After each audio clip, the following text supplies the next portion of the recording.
Buenas noches, profesor. El día de hoy voy a presentar mi informe sobre el análisis de caso que lleva como título La corrupción en los gobiernos regionales y locales de nuestro país. Mi nombre es Cintia Morán Donaire. Para introducir con el tema, he sustentado mi informe bajo un término sobre el círculo de la corrupción de los gobiernos regionales y locales. En nuestro país sabemos que la corrupción no cesa. Sabemos que aún la gravedad y la magnitud del caso, por ejemplo, de Lavajato, muestran a jueces, a fiscales, a políticos, exministros, concejales, magistraturas, empresarios, que esta situación confirma la necesidad ¿no? integral de una profunda investigación del sistema. Esto, claro está, que posterga por muchos años también a muchos jueces que por decisiones muy incorrectas han determinado el futuro de nuestro país. Basándonos en el análisis del caso, he considerado que la corrupción está definida no como el abuso del poder público en provecho propio que se ha convertido en nuestro país en una práctica común de la administración pública. Esto ha penetrado nuestras instituciones, dañando severamente las estructuras del Estado. Esto también afecta la función pública, la credibilidad y la legitimidad de dichas instituciones. En el punto número 2, sobre las leyes injustas, su obediencia en Sócrates.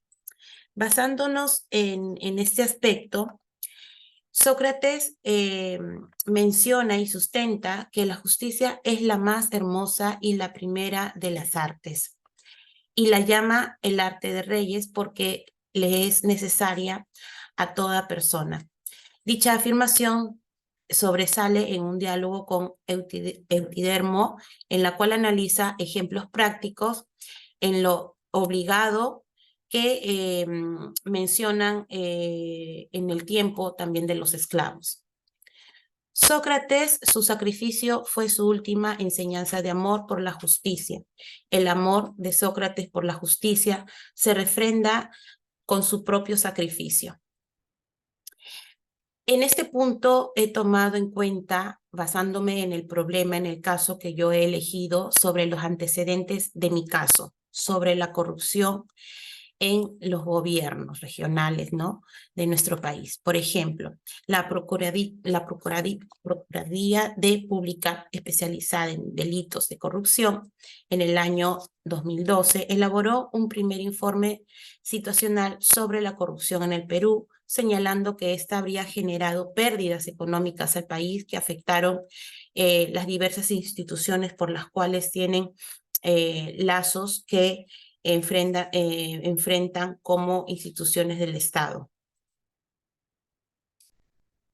Como punto número 3, asimismo, recalco aquí la democracia como política corrupta y el buen gobernante a partir de la teoría de las ideas de Platón. Según Platón, la política es el arte de gobernar a los hombres con su consentimiento. El político es quien conoce ese difícil arte. El arte de gobernar por la fuerza no es política, sino es tiranía. Esto nos basa Platón según la definición o el caso propuesto. He considerado los mapas de la corrupción en nuestro país. Sabemos que esto es sujeto, que se evidencia la cantidad de casos concluidos por sentencias ejecutoras de las diversas provincias y regiones de nuestro país. En cifras, al menos en el año 2012 se presentaron más de 4.000 quejas o denuncias por litigios entre instituciones públicas. Como punto número 4, tenemos sobre la justicia y la moral en la ética Nicómaco de Aristóteles. Sabemos que esta obra filosófica titulada como Moral a Nicómaco de Aristóteles, la mencionada obra, es la indagación de la actividad humana que se preocupa por averiguar y prescribir las conductas que forman al hombre de felicidad y virtud. Felicidad entendida como la mejor parte del hombre conforme a la virtud a través de reiteradas prácticas de actos de virtud, en especial la contemplativa, considerada como la felicidad perfecta del hombre. En este sentido, se ha considerado pues la teoría de la justicia, ¿no? La justicia es la virtud, dice Aristóteles, ¿no? Que es la virtud que practica lo justo por una libre preferencia de su razón y de que obra de manera a sí mismo y que es inversa, ¿no? Tal a la persona como en su entorno social. Por consiguiente, lo justo será lo que es conforme a la ley, a la igualdad y lo equitativo, y lo injusto será la desigualdad, lo ilegal y lo desigual. Aquí, ajustándolo al caso que he propuesto, tenemos pues las incidencias de la corrupción en las contrataciones del Estado. Vemos así que la defraudación al Estado en la fase de ejecución contractual o el interés indebido de favorecer a empresas privadas por parte de los funcionarios se materializa, por ejemplo, ¿no? En el funcionamiento, en la liquidez ilegal a favor de contratistas. También tenemos de la liberación de contratistas de la parte más compleja de las obras, ¿no? Teniendo así la elección por obras muy sobre los presupuestos que el Estado propone, ¿no? En el punto número 5, sobre el Estado, el contractualismo social y la corrupción. Aquí vamos a citar a Hobbes, a Locke y a Rousseau. Entre las conclusiones que ellos presentan sobre Hobbes, por ejemplo, menciona que el Estado es eterno, ¿no? El estado de la naturaleza. El hombre es malo, egoísta e individualista. Él presenta en su enfoque el Estado social, que es el pacto de los ciudadanos para crear un Estado que garantice los derechos como la propiedad privada. Para Locke, él sustenta que la democracia es directa. El estado de la naturaleza, el hombre es un ser religioso e igual con los demás. Su enfoque del estado social manifiesta que existen derechos naturales como la igualdad y la propiedad privada, cuyo gobierno protege la voluntad del pueblo. Para Rousseau, menciona la democracia representativa, que es el estado de la naturaleza, en la que define que el hombre nace bueno, pero la sociedad lo corrompe. En su enfoque Estado social, la democracia representativa garantiza mejor la participación ciudadana en la política. Si bien es cierto, aquí he citado pues las redes de corrupción que existen dentro de los gobiernos, ¿no? Con autonomía, ¿no? Que son los gobiernos regionales, locales, ¿no? De acuerdo a la base de datos, la Procuraduría Pública especializada en delitos de corrupción advierte pues sobre el accionar de las organizaciones criminales que se ha presentado en determinados gobiernos, ¿no? Últimamente asociándolos a políticos, a funcionarios, ¿no? De manera estructurada, que comienza a tener una cohesión sostenida a fin de no ser descubiertas por autoridades encargadas de perseguir el delito, ¿no? Ahí mencionamos las redes de corrupción. En el punto número 6, en el requisito número 6, tenemos el deber y moral en Kant. Según Kant, la virtud es la conformidad de la voluntad con el deber, fundada en una firme intención. Por tanto, formalmente es una y única. Sin embargo, en cuanto al fin de la acción, que es también un deber, es decir, a la cuestión de las máximas, existen virtudes diferentes según que cada objeto a perseguir por la buena acción. Asimismo, hay, por tanto, muchos deberes de virtudes también, según las obligaciones respecto a las máximas que persiguen tales objetos.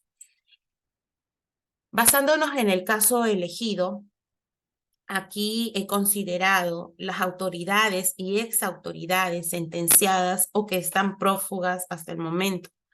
En el presente informe se puede evidenciar que de las 2.059 autoridades involucradas en los casos de corrupción, 205 se encuentran en calidad de condenados con sentencias firmes.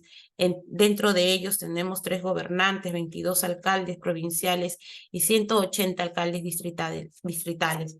Las regiones que concentran más sentenciados son en Huancavelica, Ancash y seguidamente Amazonas.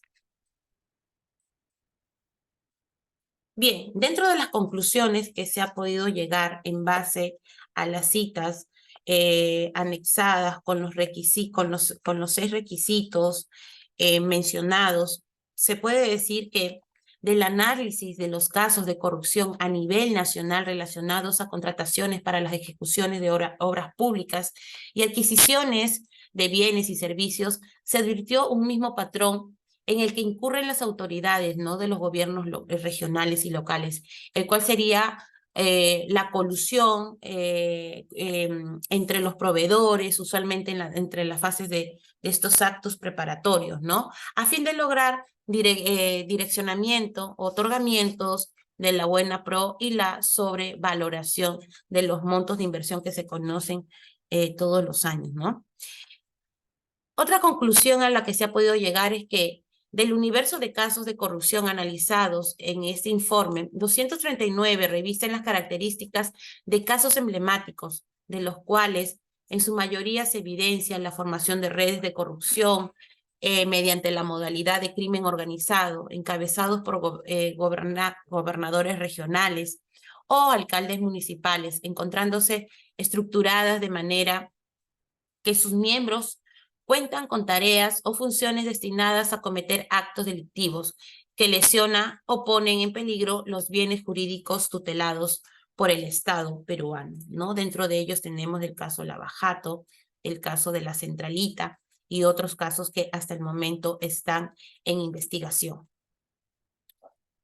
Asimismo, se presentan algunas propuestas para este caso que, claro está, que conlleva mucho tiempo y para ello no solo se deben de cambiar las autoridades, sino al momento de las votaciones de cada uno de nosotros, de los ciudadanos, quienes elegimos a nuestras autoridades que sean representantes de nuestra voz, de nuestro voto. Para ello, el compromiso de la lucha contra toda forma de corrupción, sancionando de manera drástica y efectiva a los corruptos, ¿no?, sean actores públicos y privados, recordando que las responsabilidades son individuales. 2. Priorizar en la agenda parlamentaria las reformas políticas, judiciales y del Sistema Nacional de Control, promoviendo las reformas constitucionales para la prevención y la lucha contra la corrupción. Punto 3. Demandar que las investigaciones parlamentarias se realicen adecuadamente para establecer correctamente las responsabilidades políticas. Punto 4.